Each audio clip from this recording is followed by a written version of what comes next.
savez, quand vous prenez une bougie ou un briquet, quand il y a une flamme, tu l'allumes, tu peux mettre n'importe quel sens le briquet ou la bougie, la flamme, elle tend toujours vers le haut. Toujours la flamme, elle tend vers le haut.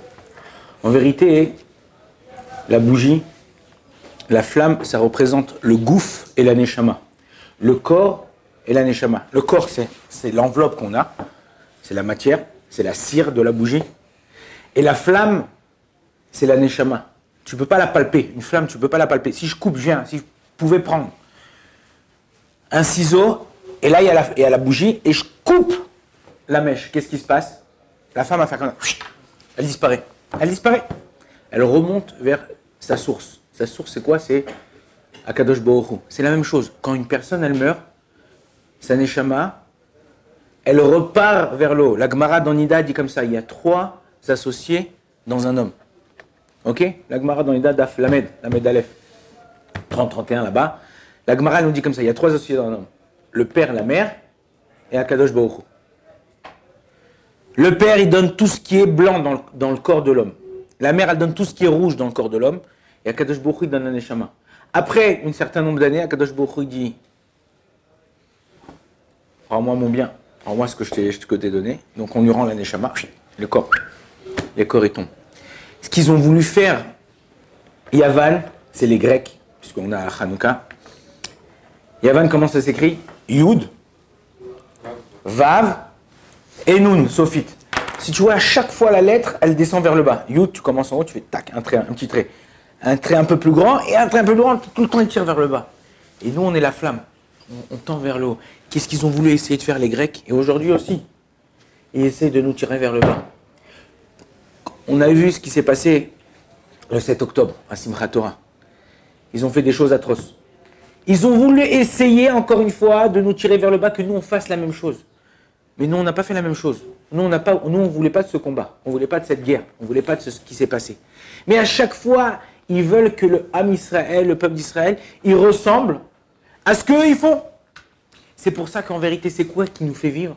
C'est la simcha. C'est quoi ce qui nous fait vivre? C'est la joie. Et d'ailleurs, c'est ce qu'ils ont voulu nous enlever. Pourquoi c'est ce qu'ils nous ont enlevé?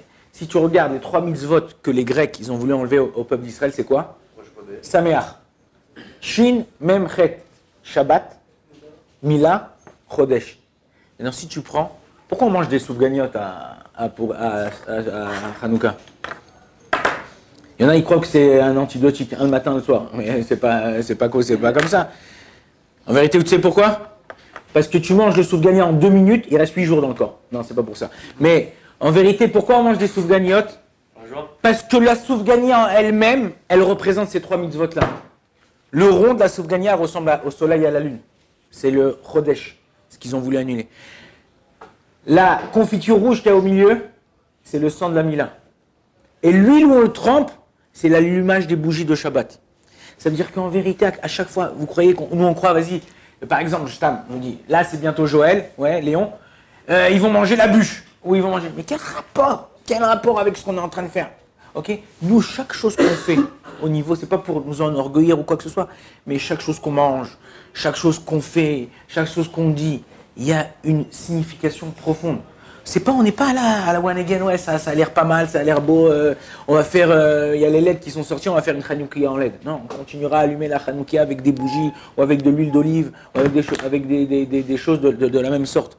Donc il faut savoir qu'en vérité, le peuple d'Israël, il a une shoresh, il a une racine qui est très très forte. Si on se lie à cette shoresh, alors on pourra aller que vers le haut. On pourra être mitraber, on pourra se lier à Kadosh Baruch Hu. En vérité, c'est ça le but d'un juif. Essayez de faire le max pour être lié à Kadosh Baruch Hu, tout le temps en connexion. Quand tu as un téléphone, je vous dis à chaque fois, t'as pas en Israël, ok, tu viens de France, tu viens des États-Unis, tu viens de n'importe où. T'as pas de Wi-Fi, tu cherches l'endroit où il y a le plus de connexion. La même chose.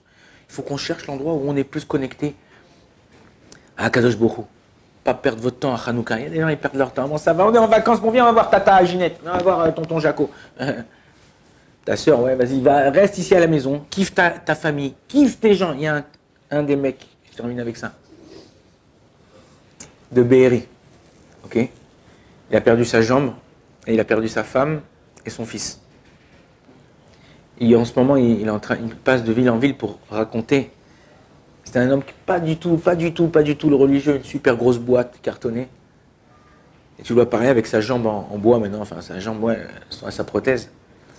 Et il dit ne repoussez jamais ce que vous pouvez faire aujourd'hui à demain. Le rabbi de Lubavitch, il disait ça.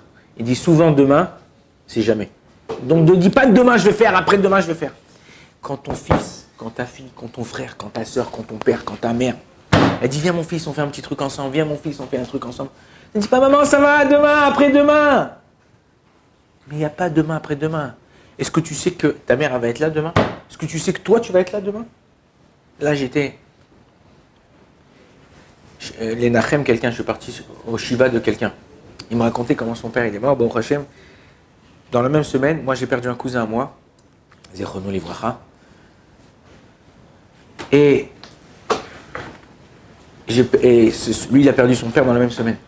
Son père, il pensait pas être enterré en Israël, il n'avait pas acheté une tombe en Israël, mais quand il est décédé, tac, tac, tac, tac, il a été enterré à Jérusalem.